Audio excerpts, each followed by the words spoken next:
الرافع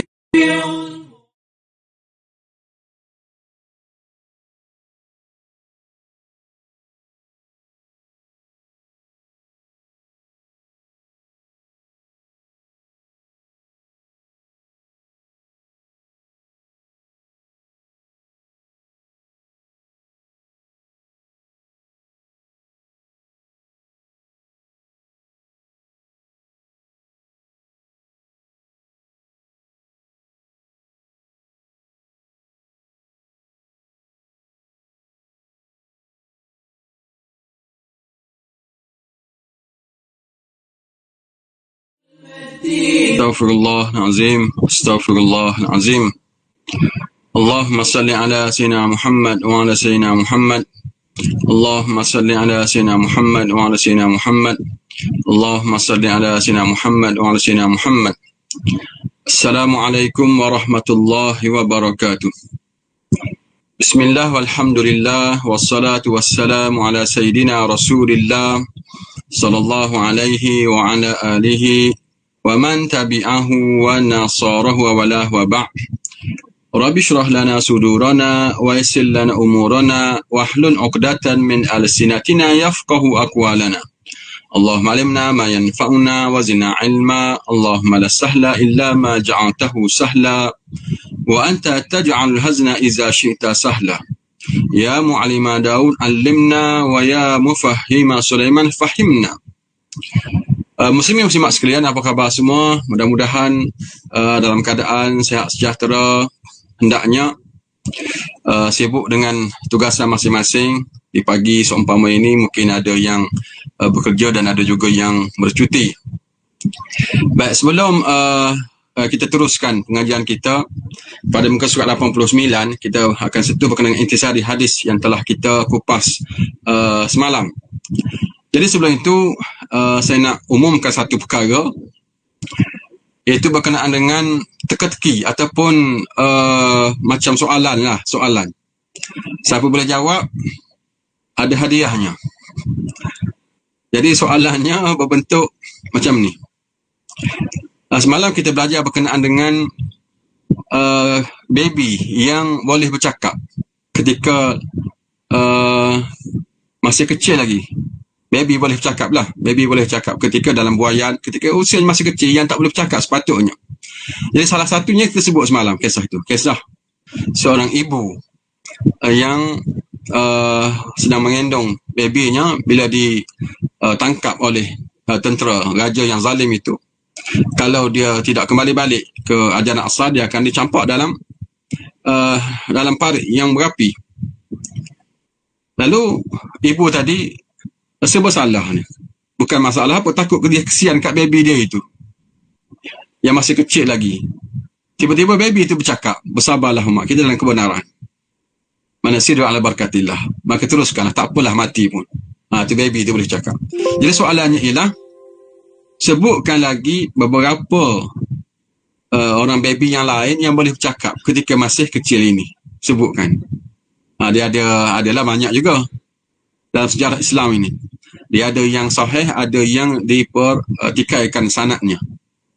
Jadi ada beberapa. Jadi sebut siapa yang paling banyak dan cepat, dialah yang dapat hadiahnya. Kita akan tengok siapa yang paling banyak dan siapa yang paling cepat. Kalau boleh sempurnakan cantik, kalau tak boleh pun tak apa, kita akan tengok siapa yang paling banyak. Jadi jawab di bawah tu kan, dalam ruang komen yang disediakan oleh pihak surau tu, ada komen di Facebook, sila jawab. Hadiahnya insya-Allah, kalau yang dekat sini sama ada nasi Arab ataupun kalau jauh mungkinlah buku saya ke nanti, atau kita fikirkanlah, tapi ada hadiahnya insya-Allah. Untuk seorang sahaja, tak boleh ramai-ramai bankrupt saja. Okey, itu teka-teki hari ini ataupun soalannya mudah sahaja. Senaraikan baby-baby yang lain selain daripada, ataupun sebut juga yang saya sebutkan itu. Dan di hujung kuliah ni akan ada juga nanti jawapannya, nanti kita akan sebutkan. Baik. Itu soalannya. Mudah-mudahan ada yang dapat menjawab dengan sempurna kalau boleh. Baik, sidang penonton sekalian, kita pergi kepada intisari hadis.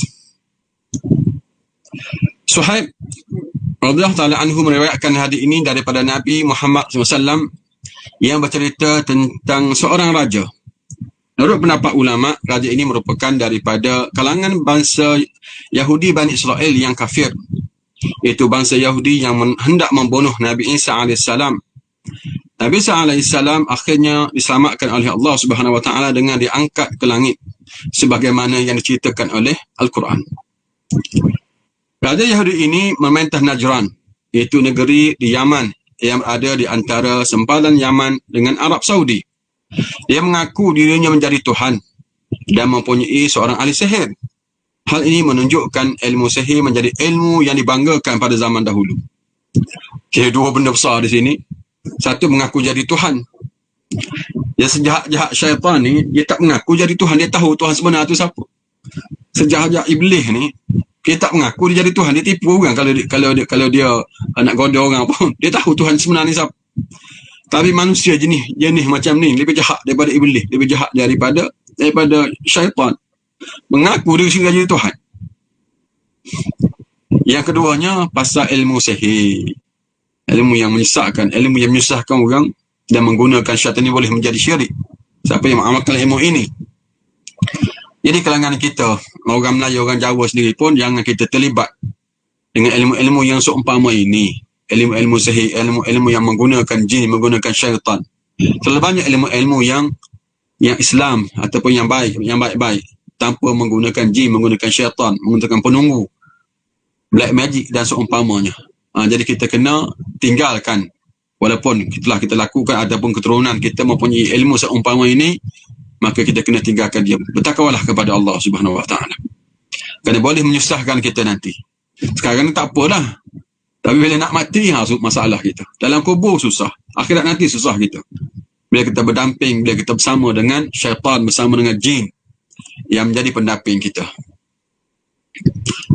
Baik, setelah ahli sihir itu sudah terlalu tua, ahli sihir tersebut menasihati raja supaya mencari seorang pemuda agar dia dapat menurunkan atau mewariskan ilmu sihirnya. Maka dipilih seorang pemuda yang cerdik dan bijak di dalam negeri itu. Baik, ilmu-ilmu yang telah kita senaraikan semalam, ilmu khawarikul adah, ilmu yang pelik ini, yang tak boleh kita fikirkan ini, banyaklah. Ada kita senarai semalam berapa? 5 ke 6, 7 begitulah ilmunya itu. Ada yang mukjizat kita panggil, ada karamah, ada ma'unah, ada irhas, ada istidraj, dan ada sihir. Jadi semua yang ilmu yang baik-baik itu tak boleh belajar. Itu anugerah Allah Subhanahu Wa Taala. Manakala boleh belajar, ada masalah. Yang boleh belajarnya sihir boleh belajar. Ilmu karamah ni dia tak boleh belajar. Allah beri kepada siapa yang dia kehendaki. Dan perlu kita ingat para penonton sekalian, kebenaran seseorang itu bukan dilihat lagi pada dia boleh buat benda pelik. Ini kita kena prinsip ataupun kaedah ni kita kena tahu dan kena pegang. Kebenaran seorang itu bukan dengan cara dia boleh buat benda pelik, benda ajaib. Itu yang dipahami oleh masyarakat kita. Bila seorang itu boleh buat benda pelik, wali selalu dah. Ingat, kebenaran seorang itu bergantung kepada ajaran dia ambil daripada mana, apa yang dia bawa. Ada satu kisah lah, ada satu cerita. Jadi seorang tanya saya, dia kata, Ustaz, saya boleh masuk tak ajaran guru saya ni? Saya kata, apa yang dia ajar? Dia ajar sembahyang, dia ajar puasa, dia ajar zikir macam biasa. Saya kata, okeylah kalau macam tu. Tapi kalau dia ajar ilmu-ilmu yang lain selain daripada itu, mungkin boleh jadi salah. Jadi pelajar ataupun yang soalan tadi tak jawab balik. Ustaz ni, saya boleh belajar ke tidak? Saya boleh terima tidak ajaran guru saya tu?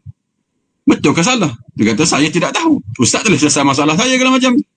Jadi kamu kena ceritalah kepada saya apa yang dia ajar. Yelah, dia ajar saya sembahyang, saya berzikir, saya puasa macam biasa. Kalau gitu betul lah ajaran guru kamu. Tapi kalau dia sembunyikan sesuatu atau dia belum ajar lagi kamu, atau kamu tak cerita kepada saya, boleh jadi salah.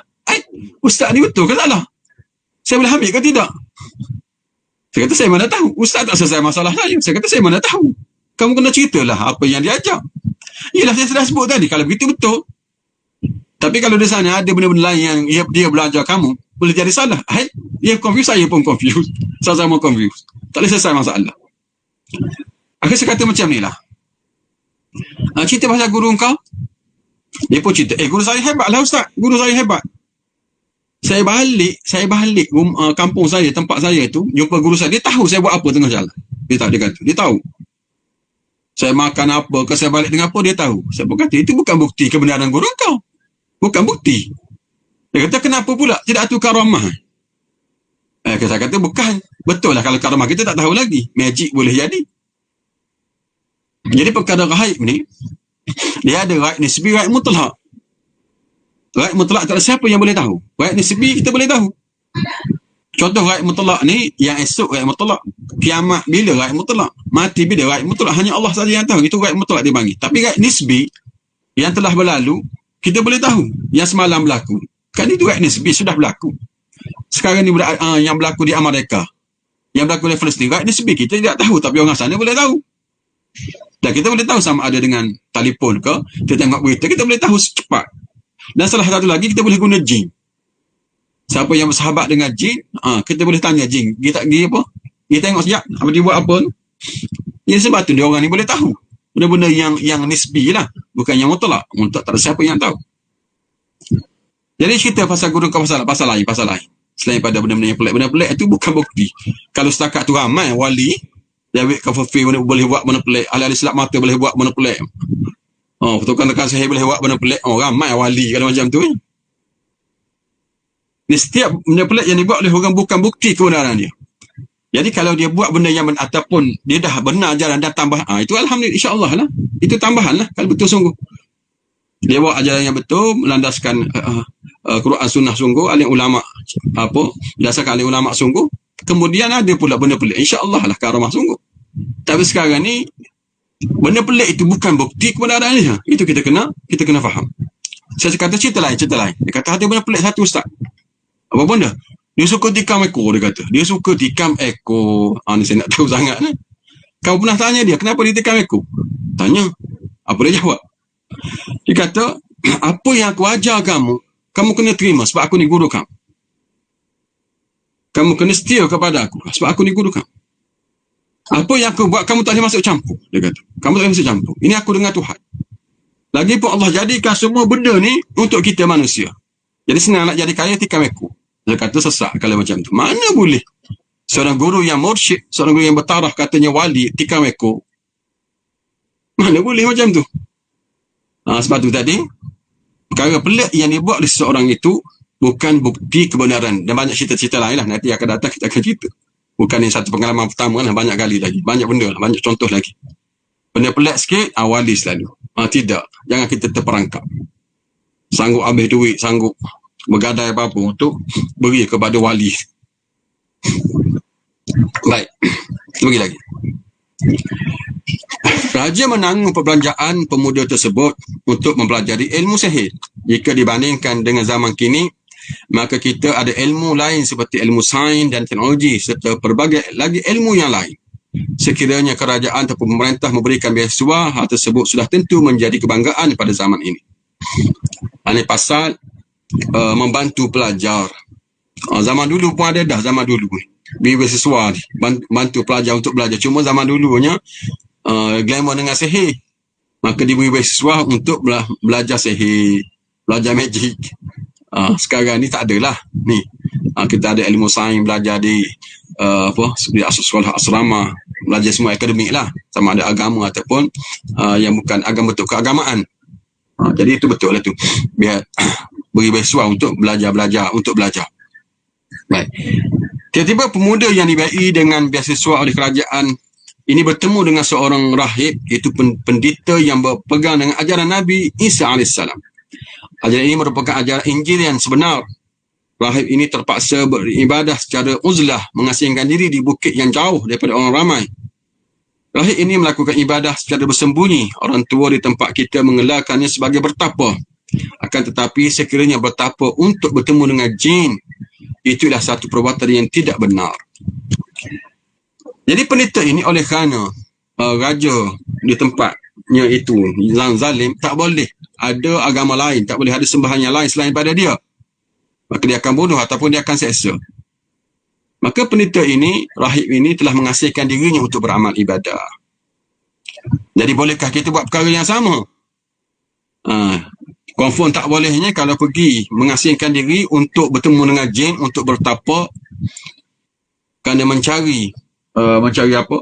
Mencari ilmu-ilmu yang menyalahi agama, itu confirm dah salah. Confirm dah salah. Pergi bertapa, nak jumpa jin, nak jumpa penunggu. Baca pula dengan mentera-mentera. Itu confirm dah salah. Baik, kalau kita nak buat betul, nak pergi mengasingkan diri itu jauh daripada rumah orang, jauh daripada kampung orang, pergi ke penjuru mana, ke bukit mana, untuk mengasingkan diri, kerana nak bersama dengan masyarakat ni banyak masalah. Hidup bermasyarakat banyak masalah. Kena tipu lah, bergaduh dengan orang lah, bergaduh dengan jiran lah, bankrupt lah, macam-macam lah masalah. Dan bila hidup bermasyarakat ni kan, dia senang-senang kita duduk seorang diri. Masuk hutan, masuk gunung mana, dalam gua mana, beramal ibadah, tak ada gangguan apa-apa. Malah lebih baik. Jadi adakah itu cara terbaik? Jawapannya tidak. Itu bukan cara yang terbaik. Walaupun tak ada gangguan di situ, walaupun kita beramal ibadah di situ, hidup bermasyarakat begini, walaupun berdepan dengan berbagai masalah, kena tipu, kena marah, kena maki, hidup bermasyarakat jauh lebih baik daripada kita hidup mengasihkan diri dengan beramal ibadah. Banyak sudut. Kita tak sempat nak bincang ke sini, banyak sudut lah. Kita ambil sikit-sikit je. Antaranya bahasa berjemaah je lah, bahasa berjemaah. Hidup seorang diri, nak semayang seorang diri. Kita hidup bermasyarakat, semayang berjemaah. Dapat pahala berapa? 27, yang ni satu je. Tengok ruginya kita hidup seorang diri. Dari segi dakwah, kita ada rezeki, kita boleh sampai pada orang lain. Kita ada keluarga, ada anak, dapat pahala besar. Kita seorang diri dapat satu pahalanya untuk kita je lah. Saya selalu ibaratkan macam kita memancing dengan menjala. Sebab tu saya antara mancing dengan menjala, suka menjala lagi. Sebab kalau pancing, mata satu dapat satu lah. Kalau mata dua, tiga pun payah nak dapat tiga-tiga, satu insyaAllah lah. Tapi kalau kita jala, pakai jala, ikan ada 10 kat situ, masuk 10 je lah. Tengok dia banyak kan. Itu kelebihan menjala daripada kelebihan memancing. Sama dengan kita beramal ibadah. Bila kita duduk seorang diri, dengan kita duduk bermasyarakat ni, hidup bermasyarakat, banyak lagi kita boleh buat amal ibadah dan banyak lagi pahala kita boleh buat. Dan penderitaan masalah yang menimpa kita bila kita hidup bermasyarakat, dapat pahala. Bukan tak boleh pahala, kita dah sebut dah dulu kan. Jadi kalau duduk seorang diri, dapat pahala kat mana ya? Dah tak ada masalah. Jadi masalah tu pahala, masalah tu, kalau kita terima. Hidup seorang diri tak ada masalah apa. Tak ada siapa nak ganggu, tak ada siapa nak kenakan kita. Jadi kalau kita ada pilihan begitu, hidup bermasyarakat lebih baik. Walaupun tak apalah kalau kita sekali-sekala nak mengasihkan diri, itu lain. Tapi tempoh yang sebentar, jangan lama. Waktu malam kita mengasihkan diri, itu okey, itu baik, itu bagus. Normalnya kita kembali balik ke dalam masyarakat kita. Sekali-sekala kita beruzlah, itu tak apa. Jangan terus duduk lautan, terus duduk atas bukit sampai bila-bila kerana nak mengasihkan diri pada masyarakat. Itu tidak orang nak kata apa, bukanlah yang terbaik cara begitu. Baik. Sebenarnya para ulama pada zaman dahulu apabila menghadapi kerajaan pemerintah yang zalim, malah mereka pula tidak mampu untuk berdepan dan tidak pandai berhujah, ditambah lagi dengan jumlah pengikut yang tidak ramai, maka mereka akan beruzlah dan mengasihkan diri di bukit. Ia bukanlah kerana ingin mencari jin dan ingin menuntut ilmu yang salah, tapi kerana ingin menyelamatkan akidah dari agama. Rahib ini ditemui oleh pemuda yang mendapat beasiswa tanggungan kerajaan itu. Lalu pemuda itu duduk berhampiran dengan rahib dan bertanya kepadanya beberapa soalan. Pemuda itu merupakan seorang yang cerdik. Maka rahib ini memberitahu bahawa Tuhan yang sebenarnya ialah Allah Subhanahu Wa Taala. Dan pemuda itu pun berminat. Tuhan telah memberikan hidayah kepada pemuda itu supaya beriman kepada Allah dan mengaji dengan rahib tersebut. Setelah belajar dengan rahib, barulah pemuda itu pergi bertemu dengan ahli sihir. Begitulah perjalanan pemuda itu tiap-tiap hari. Pada zaman dahulu belum ada asrama seperti mana zaman sekarang ini. Jadi pemuda itu dia tidak duduk di asrama. Walaupun dapat beasiswa, dapat bantuan kerajaan untuk belajar ini, dia tak ada asramanya. Dia pulang daripada rumah dia pergi ke sekolah sihir itu. Jadi setiap hari dia berulang alik lah. Ulang alik tu bertemu dengan pendeta tadi, pendeta tu. Itu menyebabkan dia terganggu. Namun dia belajar juga, tetap belajar juga. Ilmu benar dia belajar, ilmu salah pun dia pergi belajar juga. Dia belajar dua-dua buat masa ni. Dia belajar dua-dua. Ilmu benar, ilmu salah. Sebab masa tu dia tak tahu lagi yang mana satu betul, yang mana satu salah. Jadi dia belajar dua-dua. Baik. Pemuda itu berorang alik di antara rumah dengan tempat ahli sihir, dan di pertengahan jalan pemuda itu pergi ke tempat rahib yang bersembunyi. Hal ini menyebabkan pemuda ini sering terlewat ketika pergi ke tempat ahli sihir, dan ahli sihir itu menghukum pemuda itu kerana lewat menghadiri kelas. Lalu pemuda itu mengadu kepada rahib menjelaskan bahawa dirinya telah didera oleh ahli sihir kerana terlewat menghadiri pengajian bersama ahli sihir tersebut. Maka ketika mengunjungi tempat ahli sihir, pemuda itu disuruh menjadikan alasan membantu ibu dan ayahnya di rumah sebagai punca kelewatannya.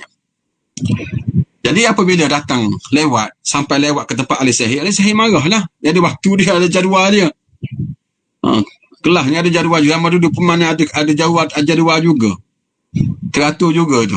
Sampai lambat dia marahi oleh guru tu. Jadi dia ajar supaya bagi alasan. Rahib tu ajar, dia bagi alasan. Kalau lewat sampai itu, tukang ahli sihir tu marah, kata sibuk membantu ibu dan ayah di rumah. Apabila dalam perjalanan pulang pula, pemuda itu singgah di tempat rahib dan menyambung pelajarannya. Maka orang alim itu pun mengajar kepada pemuda agar menggunakan alasan terlewat disebabkan sesi pembelajaran yang panjang.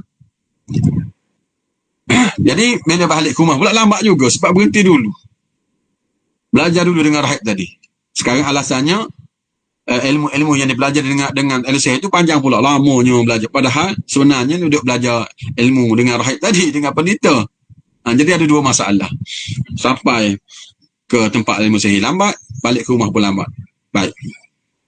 Pemuda ini terpaksa menipu. Hal ini menunjukkan bahawa terdapat perbuatan menipu yang diizinkan oleh syarak.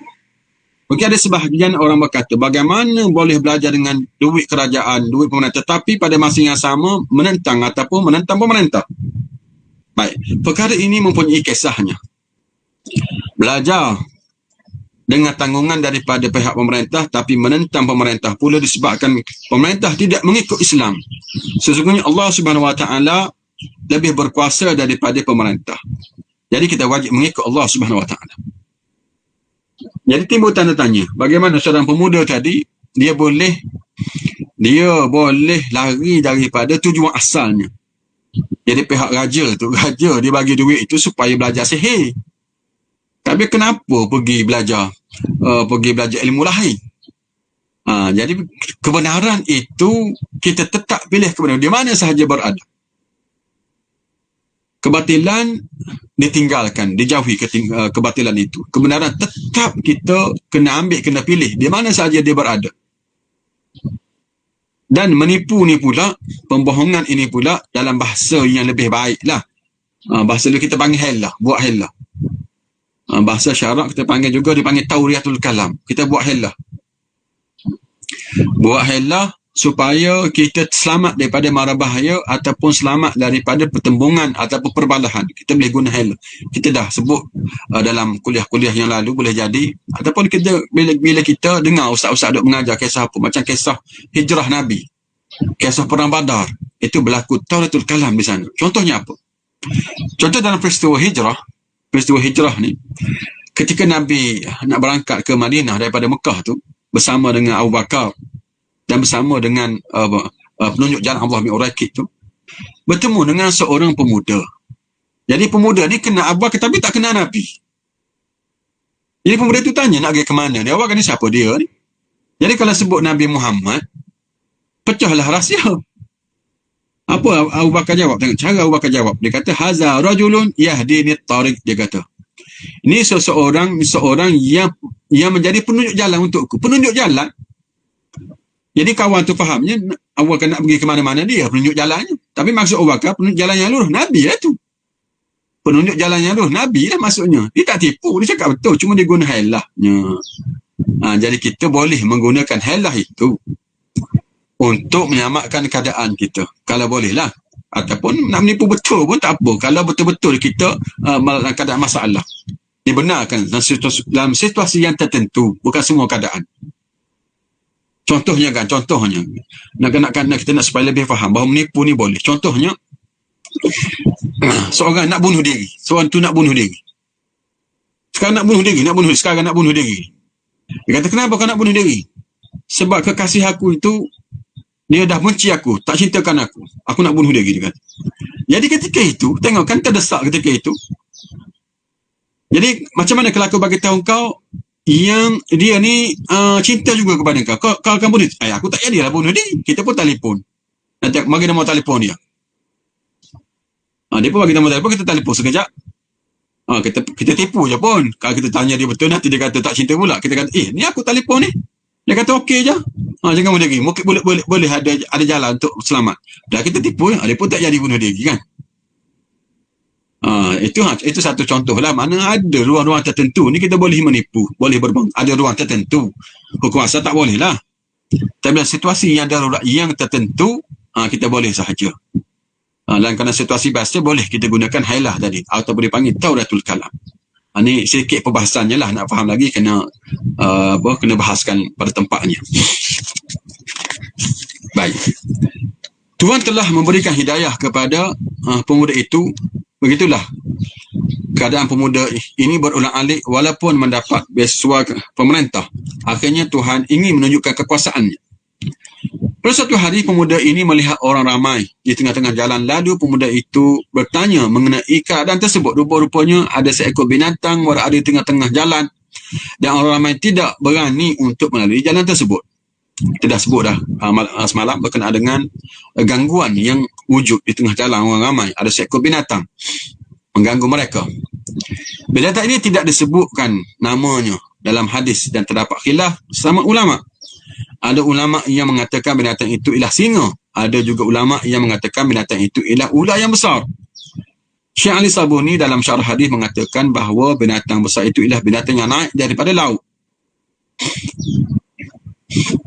Apa jadi? Lalu pemuda itu berkata, dia kata, al-yawma a'lamu as-sahir afdal am ar-rahib afdal. Hari ini aku ingin mengetahui sama ada guru rahib ini ataupun ahli sihir yang lebih baik. Siapa yang betul? Jadi kita selalu begitulah, kita uji. Kita uji ilmu kita, uji diri kita sendiri. Kita ujian ni bagus, ujian ni. Untuk kita tahu lulus ke tidak kita. Untuk kita tahu anak kita ni siapa dia pun, kawan kita lulus ke tidak ujian-ujian ni. Bagus juga, kena buat sekali-sekala. Sama ada untuk diri kita, sama ada untuk orang lain, untuk sesiapa sahaja, kita uji tengok. Untuk tes keimanan masing-masing, keilmuan masing-masing. Sebab tu saya tes hari tu. Ingat, ada jawab saya tak tahu, nanti kita akan tengok nantilah siapa yang telah menjawabnya. Ingat soalan tadi, saya ulang sekali lagi, siapa yang baru masuk. Hari ni ada soalan, siapa-siapa yang boleh menjawab, menambahkan lagi senarai baby yang boleh bercakap ketika kecilnya, ketika dalam masih dalam usia kecil, dalam buayan. Sebutkan dalam Islam ini, baby yang boleh bercakap. Salah satu apa yang kita belajar, ada lagi, banyak lagi. Siapa yang betul, jawab betul, dapat hadiah. Siapa yang dekat-dekat sini, boleh dia, saya belanja dia nasihat Arab, saya bagi nasihat Arab. Siapa yang jauh boleh jadi buku ke, ataupun apa yang sesuai nanti. Jadi jawab, siapa yang cepat dan sempurna jawapannya, dia lebih layak untuk mendapat hadiah ini. Seorang sahaja. Baik. Kemudian pemuda itu mengambil batu dan berdoa. Allahumma in kana amru rahim ahabba ilaika min amri sahir faqtul hadhihi dabah hatta yamdi an-nas. Ya Allah, dia kata, ya Tuhan, sekiranya apa yang diajar oleh guru rahib ini lebih betul dan ahli sihir ini yang sesat, maka bunuhlah binatang ini sehingga orang ramai boleh menjalani jalan itu. Lalu pemuda itu membaling batu ke arah binatang tersebut. Batu itu mengenai binatang tersebut dan akhirnya binatang itu mati. Orang ramai dapat melalui jalan itu dengan selamat. Hal ini telah menimbulkan rasa aneh dalam kalangan orang ramai. Hanya dengan sebiji batu telah mendapat membunuh seekor binatang yang besar. Lalu pemuda ini pergi berjumpa dengan guru rahibnya dan menceritakan apa yang telah berlaku. Termasuklah berkenaan doanya kepada Allah Subhanahu Wa Taala. Rahib gurunya berpesan agar pemuda itu berwaspada kerana dia akan diuji oleh Allah Subhanahu Wa Taala. Jadi sungguh. Dengan berkat doanya itu, Allah terima dan matilah binatang itu. Dan keamanan terselah. Maka teruji sekarang ini azan rahib itu yang betul. Dan dia bagi tahu guru dia. Guru dia pun bagilah berita yang mana dia akan bertemu dengan cabaran, dengan dugaan yang besar kalau macam ni. Apabila seorang itu beriman, maka mereka itu akan diuji oleh Allah Subhanahu Wa Taala. Ini poin yang besar, poin yang penting juga. Ujian dia ada kaitan dengan keimanan kita. Orang yang imannya kuat, maka ujiannya berat. Orang yang imannya lemah, maka ujiannya sedikit. Firman Allah Subhanahu Wa Taala, Am hasibtum an tadkhulul jannah walamma ya'tikum mathalul ladzina khalau min qablikum massathumul ba'sa wad-dharra wa zulzilu hatta yaqula ar-rasul wal ladzina amanu ma'ahu mata nasrullah ala inna nasrallahi qarib.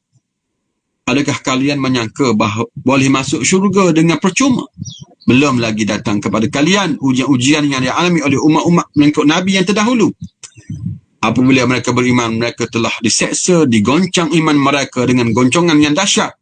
Sehingga berkata Rasulullah dan pengikut-pengikutnya, bilakah lagi datangnya pertolongan Allah? Ingatlah, pertolongan Allah itu sangat dekat. Sebab tu jangan kita duk perasan kita ni beriman. Jangan duk kata, saya ni mati, syurga dah, confirm syurga dah. Oh, saya ni baik dah, confirm dah syurga. Tak boleh begitu. Yang ada kita duk sangka kita masuk syurga, sedangkan kita belum lagi diuji. Sebab umpama orang dulu diuji, bagaimana mereka diuji dengan ujian yang berat, ujian yang sangat-sangat berat. Apa yang mereka hadapi itu berbanding dengan kita hari ini. Inilah keimanan yang sebenar. Firman Allah Subhanahu Wa Taala, فَمَنْ يَكْفُرْ بِالطَّاغُوتِ وَيُؤْمِنْ بِاللَّهِ فَقَدِ اسْتَمْسَكَ بِالْعُرْوَةِ الْوُثْقَى لَا انْفِصَامَ لَهَا وَاللَّهُ سَمِيعٌ عَلِيمٌ. Oleh itu, sesiapa yang tidak percaya akan taghut dan beriman kepada Allah, maka sesungguhnya dia telah berpegang kepada simpulan tali agama yang teguh dan tidak akan putus. Dan ingatlah, Allah Maha mendengar lagi Maha mengetahui. Sifat orang yang beriman ialah mengkufurkan taghut dan beriman kepada Allah Subhanahu Wa Taala. Persoalannya, siapakah taghut? Taghut ialah Tuhan yang disembah selain daripada Allah Subhanahu Wa Taala. Termasuk ahli nujum yang mengaku bahawa dia mengetahui tentang alam ghaib atau peristiwa yang akan berlaku. Itu semua taghut. Ahli-ahli sihir, ahli nujum yang menjalankan kerja-kerja Allah Subhanahu Wa Taala, maka itu taghut semuanya. Mana boleh seorang itu tahu apa yang akan berlaku akan datang. Pernah sekali saya dapat cerita pertemuan ahli-ahli nujum sedunia ni di India. Dia bertemu sama-sama mereka dan tugasnya nak nujum, nak andaikan apa yang akan berlaku akan datang. Maka bergaduhlah masing-masing. Yang tu kata tu, yang tu kata ni, tak sama apa yang mereka kata itu berkenaan dengan apa yang akan berlaku akan datang. Ramalan mereka tu tak sama. Bergaduh mereka sehingga ada yang lebih cerdik sikit. Semua duduk ramalkan apa yang akan berlaku akan datang. Tak ada siapa yang duduk ramal pergaduhan kita hari ni yang berat sangat ni. Tak ada siapa yang ramal-ramalkan. Yang dekat-dekat ni tak ramal. Yang jauh tu duduk ramal, bergaduh pula. Ni sepakat dia duduk bergaduh ni. Confirm duduk bergaduh dah ni. Baik. Termasuk dalam makna taghut ini ialah kerajaan yang makna pemerintah yang menentang syariat Allah Subhanahu Wa Taala. Ia berulang kali disebutkan dalam ayat Al-Quran. Beriman kepada Allah bermakna iman seseorang itu telah disimpul menjadi kuat. Allahu waliyyul ladzina amanu yukhrijuhum minaz zulumati ilan nur wal ladzina kafaru awliya'uhumut taghut yukhrijuhum minan nur ilaz zulumat ulaika ashabun nar hum fiha khalidun. Allah menjadi wali kepada orang yang beriman. Allah mengeluarkan mereka daripada kegelapan kepada satu cahaya. Dan taghut pula mengeluarkan orang kafir daripada satu cahaya kepada kegelapan. Mereka ini ialah ahli neraka dan mereka kekal dalamnya. Ini menyebabkan mereka yang bersungguh-sungguh mengikuti ayat ini akan diuji oleh Allah Subhanahu Wa Taala. Jadi yang jelasnya, siapa yang beriman akan diuji. Jadi tak bandingkan kita dengan orang Palestin, iman orang Palestin lebih kuat. Buktinya, ujian mereka lebih berat berbanding dengan ujian kita. Baik, Guru Rahid itu berkata, Ay bunay, antal yawma afdalu minni qad balaga min amrik ma ara wa innaka satubtala fa in ubtilita fala tadulla alayya. Wahai anak muda, apabila engkau diuji, jangan beritahu bahawa akulah yang mengajarkan kepada kamu. Kamu berdiam diri sahaja, jangan dibocorkan rahsia ini. Jadi guru tak ditakut juga. Dia kata kalau kamu ditangkap dan di soal siasat nanti jangan tunjuk pada aku. Jangan tunjukkan aku sebagai guru kamu. Itu permintaan biasalah dalam bab dunianya. Kita ingin selamat. Tiba-tiba Tuhan jadikan pemuda itu memiliki karamah yang bersesuaian dengan zaman itu. Dengan zaman itu. Iaitu zaman ilmu sihir. Ilmu sihir sememangnya terdapat banyak perkara yang pelik melalui tipu daya, syaitan dan godaannya. Bila ahli sihir melakukan perkara yang kufur atau dosa besar. Contohnya seorang itu membuat perkara yang haram. Seperti mengambil darah haid perempuan dan digunakan untuk menulis ayat Al-Quran. Perbuatan itu boleh menyebabkan seorang itu kafir. Setelah itu dipuja dan datanglah makhluk gaib atau perkara yang pelik yang dibawa oleh syaitan yang sedia membantunya. Itu cara-cara berdamping dengan syaitan. Dia kena buat pemujaan atau buat perkara yang menyalahi syarak. Jadi yang disebutkan di sini, guna darah haid perempuan untuk menulis ayat Al-Quran. Tengok betapa hinanya Al-Quran. Guna darah haid pula. Ada yang cara siapa nak terbang zaman dulunya, suruh pijak Al-Quran. Setiap hari kena pijak Al-Quran, tak dalam tanah pijak Al-Quran. Anugerahnya kena boleh terbang. Jin akan bawa dia. Tengok, semua itu boleh membawa kepada syirik kan Allah Subhanahu Wa Taala. Dan juga, apa juga ilmu-ilmu yang lain yang bentuk seumpama ini. Ya, sebab tu kita kena tanya guru-guru yang berdekatan dengan guru-guru yang boleh dipercayai. Ajaran yang kita ambil ini betul ataupun tidak, betul ataupun salah, bercanggah ataupun tidak. Mungkin kita tidak tahu, kita tak ada ilmu. Apabila kita ambil daripada guru-guru yang mana satu, dikhawatiri ilmu yang macam ni yang menyesatkan kita. Jadi menyusahkan kita nanti. Bila mati susahlah kita nanti. Bila dalam kubur susah, bila bertemu dengan Allah susah kita. Kita berdamping dengan syaitan, berdamping dengan jin. Jika kita hanya berdamping dengan Allah Subhanahu Wa Taala. Pernah berlaku di negara kita terdapat seorang yang mengaku bahawa dia lebih tua daripada Tuhan. Bagaimana orang tersebut telah mengaku bahawa dia lebih tua sehari daripada Tuhan, sedangkan bapanya lebih tua daripadanya. Itu merupakan ilmu yang mengaruh. Tengok, ada juga yang mengaku dia lebih tua daripada Tuhan sehari. Padahal dengan ayah dia pun, tua ayah dia daripada dia. Mak dia pun lebih tua daripada dia. Abang dia kalau ada lebih tua daripada dia. Boleh mengaku dia lebih tua daripada Tuhan. Dia ingat Tuhan tu ada umur macam dia. Mana dia ada Tuhan yang ada umur macam kita. Tuhan punya sifat-sifat kesempurnaan yang layak bagi dia. Selain itu, ada juga yang mengaku menjadi Tuhan. Bagaimana seorang itu boleh mengaku bahawa dialah Tuhan, sedangkan apa yang ada dalam telinganya sendiri pun tidak diketahuinya. Ini perkara yang mengarut juga. Macam-macam cara. Yang sejarah tempat kita mengaku jadi Tuhan. Ayah Pen, Tuhan Harun, macam-macam sejarah lah. Yang masalah masih ada lagi yang percaya. Tengok, kita dengar kan, kita lihat dalam YouTube itu. Macam mana dia orang boleh mengaku. Saya betul-betul percayalah. Ayah Pen itu Tuhan. Boleh mengaku. Macam mana lah. Masyarakat kita tak ada ilmu sikit pun berkenaan dengan Tuhan siapa. Tapi itulah yang berlaku sebenarnya. Walaupun kita fikirkan begitu, mana berlaku sungguh. Perkara yang tak masuk akal ini. Ada yang mengaku seseorang itu Nabi lah. Allah musta'an. Apabila manusia berpegang dengan ilmu yang mengarut, maka dirinya akan tersesat dan berlakulah ilmu sihir yang aneh dengan bantuan iblis dan bala tenteranya. Contohnya, ambil selai daun dimasukkan ke dalam poket. Selepas itu, daun tersebut dikeluarkan semula. Lalu bertukarlah menjadi duit. Kononnya ini ialah karamah atau karamat. Walaupun semuanya itu ialah ilmu syaitan. Sebab itu saya selalu gunakan jawapan ini bagi orang-orang yang terlibat dengan guru-guru yang minta duit ni, suka minta duit.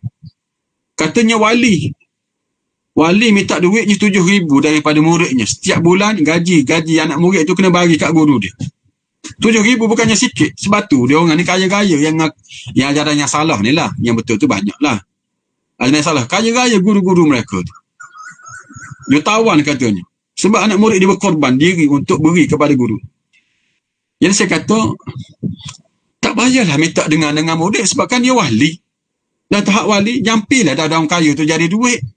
Batu-batu tu jadi emas, kenapa nak minta dengan muridnya pula? Patut dia yang batu muridnya. Dia yang batu muridnya, bukan muridnya batu dia. Dah wali kan, ambillah batu-batu tu, tiuplah jadi emas. ambil daun tu. Ingat, ni satu kaedah yang penting. Kewalian seseorang itu, nak tahu dia wali ataupun tidak, kewujudan dia bersama dengan kita, dia akan menyenangkan kita. Itu wali sungguh.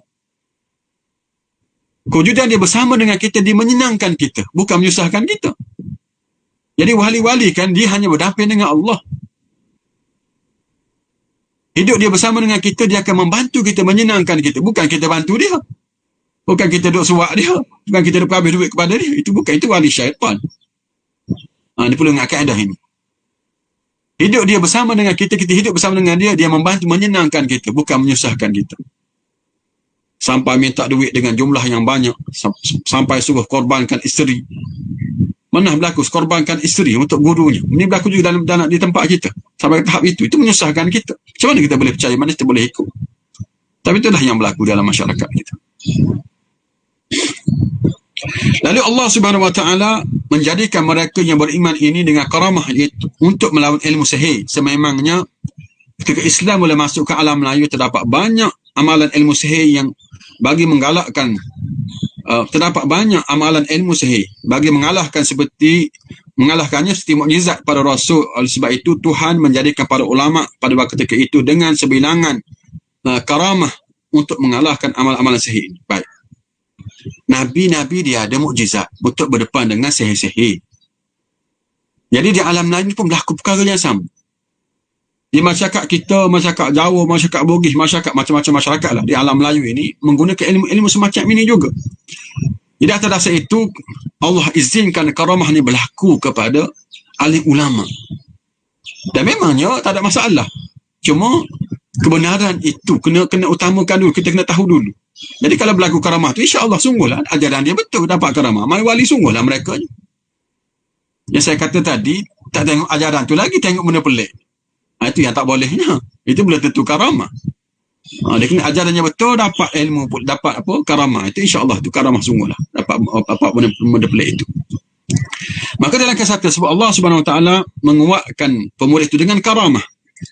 Terdapat seorang yang buta dan pemuda itu mendoakannya. Orang buta itu akhirnya dapat melihat.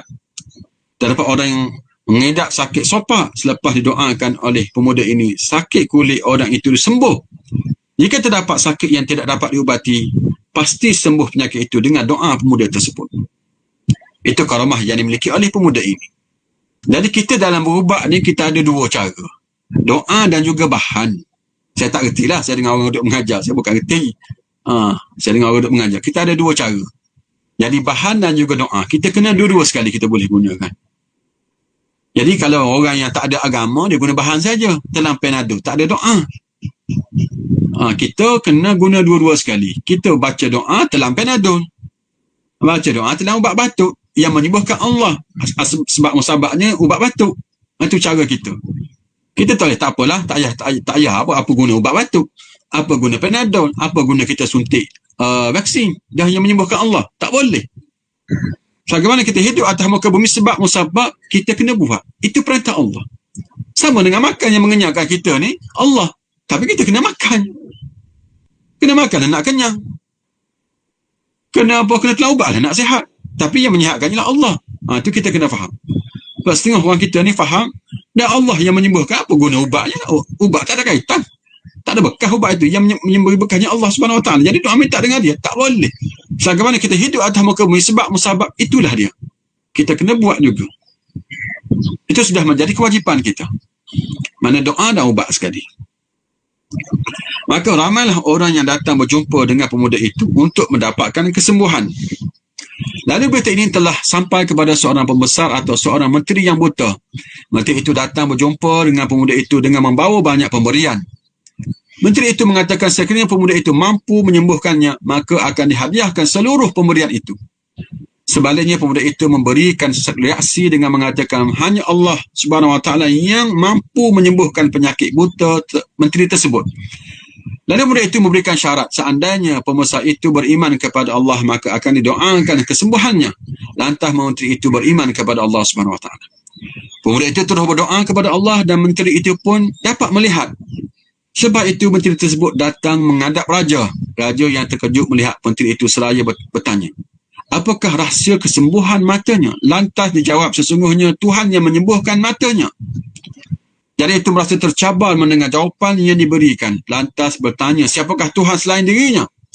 Maka dijawab oleh pembesar itu dengan nama Allah Subhanahu Wa Taala. Lalu murid itu ditangkap dan diseksa. Jadi ada lagi Tuhan selain daripada dia. Dia ingatkan dia je Tuhan. Ada lagi Tuhan selain daripada dia. Ada lagi. Ya, Tuhan dia dan Tuhan yang sebenar, Allah Subhanahu Wa Taala. Maka dia marah dan ditangkap dan diseksa pembesar itu.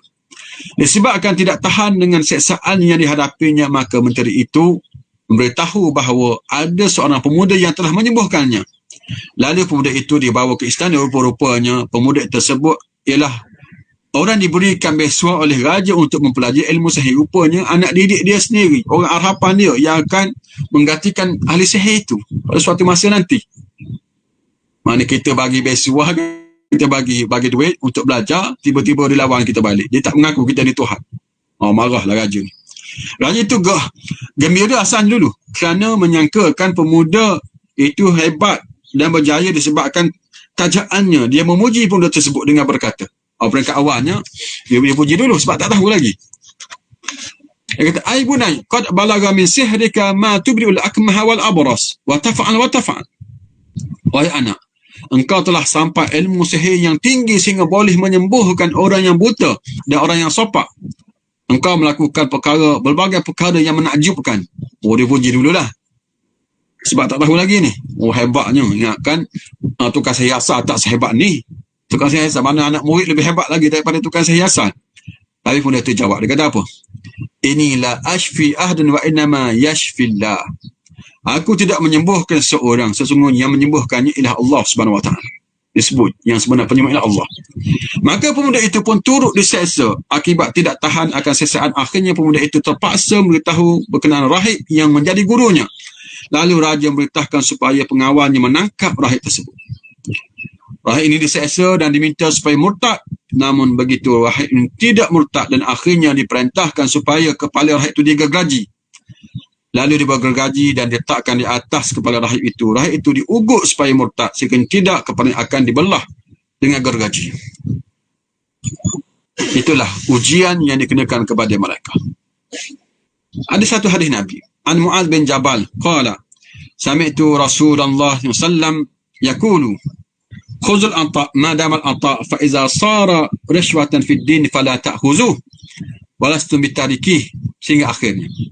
Daripada Mu'adz bin Jabal radhiyallahu taala anhu berkata, aku mendengar Rasulullah SAW bersabda, ambillah pemberian orang kalau itu ialah pemberian. Jika itu rasuah dalam perkara agama, jangan ambil. Tidak akan menjadi fakir jika kalian tidak mengambil rasuah. Allah akan datangkan rezeki melalui jalan lain. Bumi Allah ni luas. Kenapa kita perlu memilih jalan-jalan yang salah, yang haram untuk mencari rezeki? Bumi Allah ni luas. Allah sediakan rezeki kita yang halal itu. Cuma kita kena cari di mana dia. Jika kalian ambil, tunggulah azab. Ingatlah, roda Islam akan sentiasa berputar. Kadang-kadang Islam berada di atas, kadang-kadang Islam berada di bawah. Kadang-kadang Islam berada di hadapan, kadang-kadang Islam berada di belakang. Kadang-kadang Islam menang, kadang-kadang Islam kalah. Kadang-kadang umatnya kuat, kadang-kadang umatnya lemah. Dalam bersama dengan Islam sama ada menang atau kalah. Tanpa mengira di posisi mana yang letakkan. Tetaplah bersama Islam. Ingatlah akan berlaku. Al-Quran dan orang yang berkuasa atau pemerintah akan bertentangan. Ikutilah Al-Quran. Jadi keadaan sentiasa berubah. Ada kita kuat, ada kita lemah. Ada kita menang, ada kita kalah. Ada kita senang, ada kita susah.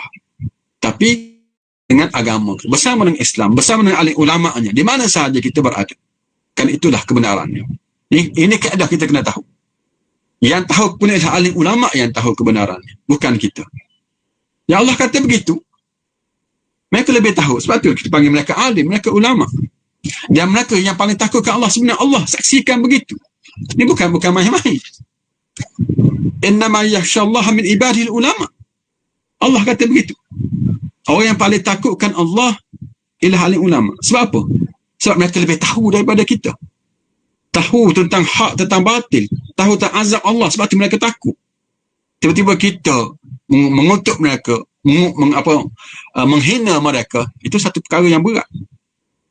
Menghina alim ulama dengan begitu teruk sekali zaman ini berlaku. Dia tidak boleh berlaku sebenarnya. Siapa mereka? Tanpa mereka siapa kita ni? Kita reti sembahyang kerana siapa? Kita reti puasa ni kerana siapa? Kita retilah sikit sebanyak bab Islam ni kerana siapa? Tidakkah kerana mereka semua? Tiba-tiba mari zaman ni, mari zaman kita kutuk, kita hina mereka sehina-hinanya, tak pernah berlaku dalam sejarah. Bagaimana penghinaan orang buat kepada alim ulama sekarang ini. Na'udzubillah. Jadi ingatlah, akan ada pemimpin yang beramal hanya untuk mereka dan bukannya untuk kalian. Sekiranya kalian mentaati mereka, maka mereka akan menyesatkan kalian. Jika kalian melawan mereka, mereka akan bunuh kalian. Lalu sahabat bertanya, ya Rasulullah, kalau kami menghadapi situasi begini, apa yang perlu kami buat? Jawab Rasulullah, jadilah kalian seperti sahabat-sahabat dan pengikut-pengikut Nabi Isa. Mereka ini disalib pada batang kayu, letakkan mereka dan dibelah jasad sehingga jasad jatuh ke bumi. Iman mereka tidak berganjak. Mereka mati dalam keadaan taat kepada Allah. Lebih baik daripada hidup tetapi derhaka kepada Allah. Tengok sampai ke tahap itu mereka. Nabi kata ikut orang umat dulu. Bagaimana mereka diuji dengan begitu berat sehingga mereka itu ada yang mati. Inilah kisah berkenaan rahib yang beriman kepada Allah Subhanahu Wa Taala. Rahib ini dibelah dengan gergaji sehingga terbelah dua. Menteri juga dibelah dengan gergaji sehingga terbelah menjadi dua jasad dan jatuh ke bumi. Kedua-duanya mereka kemudiannya mati syahid mempertahankan keimanan kepada Allah Subhanahu Wa Taala. Firman Allah Subhanahu Wa Taala, Ya ayyuhallazina amanu kunu ansar Allah kama qala Isa ibn Maryam lil hawariyin man ansar ila Allah qala al hawariyun nahnu ansarullah fa amana ta'ifah min bani Israil wa kafara ta'ifah fa ayyadna alladhina amanu ala aduwwihim fa asbahu zahirin. Wahai orang yang beriman, jadilah kalian penolong yang menegakkan agama Allah. Seperti ketika Nabi Isa Ibn Maryam berkata kepada golongan Hawariyun, itu sama 12 orang sahabat, siapakah dalam kalian yang sanggup menjadi penolong-penolongku dalam menegakkan agama Allah? Lalu Hawariyun berkata, kamilah wahai Rasulullah, kami yang sanggup menjadi penolong-penolong Allah. Maka sebahagian daripada Bani Israil beriman, maka sebahagian lagi tidak beriman. Lalu kami memberikan pertolongan kepada orang-orang yang beriman untuk mengalahkan musuhnya. Maka menjadilah mereka orang-orang yang menang. Walaupun pada hakikatnya pemuda ini masih disayangi oleh raja, maka raja memerintahkan supaya pemuda ini didera dan dibawa ke puncak bukit. Lalu pemuda itu diberikan pilihan sama ada untuk mengikut kerajaan miliknya ataupun sebaliknya. Jadi akhirnya dugaan akan dikenakan kepada pemuda ini pula. Cubaan akan dikenakan kepada pemuda ini pula setelah matinya rahib gurunya itu dan juga pembesar tadi. Jadi kisah ini kita akan sambung pada kuliah yang akan datang. Tak habis lagi bab ini. Perlu ada sambungannya. Nanti minggu-minggu akan datang kita akan sambung lagi berkenaan dengan apa yang berlaku kepada Huda, yang berkenaan dengan apa yang berlaku kepada pemuda tadi. Dah selesai dah kita bab rahib dan juga bab pembesar. Mereka semua mati syahid, dibelah kepala oleh pemerintah ataupun oleh raja yang zalim itu, dan bakinya lagi pemuda apa yang berlaku seterusnya. Iaitu tajuk kita akan datang. Kita akan kupas perkara ini. Mudah-mudahan Allah jadikan kita orang yang bersabar dalam menghadapi apa jua ujian dalam dunia ini, dan kita akan termasuk dengan orang yang bersabar. Jadi sekadar ini dulu untuk kali ini. Mudah-mudahan sikit sebanyak dapat ilmu kita pada pagi ini untuk menyari kehidupan kita yang mendatang. Wassalamualaikum warahmatullahi wabarakatuh.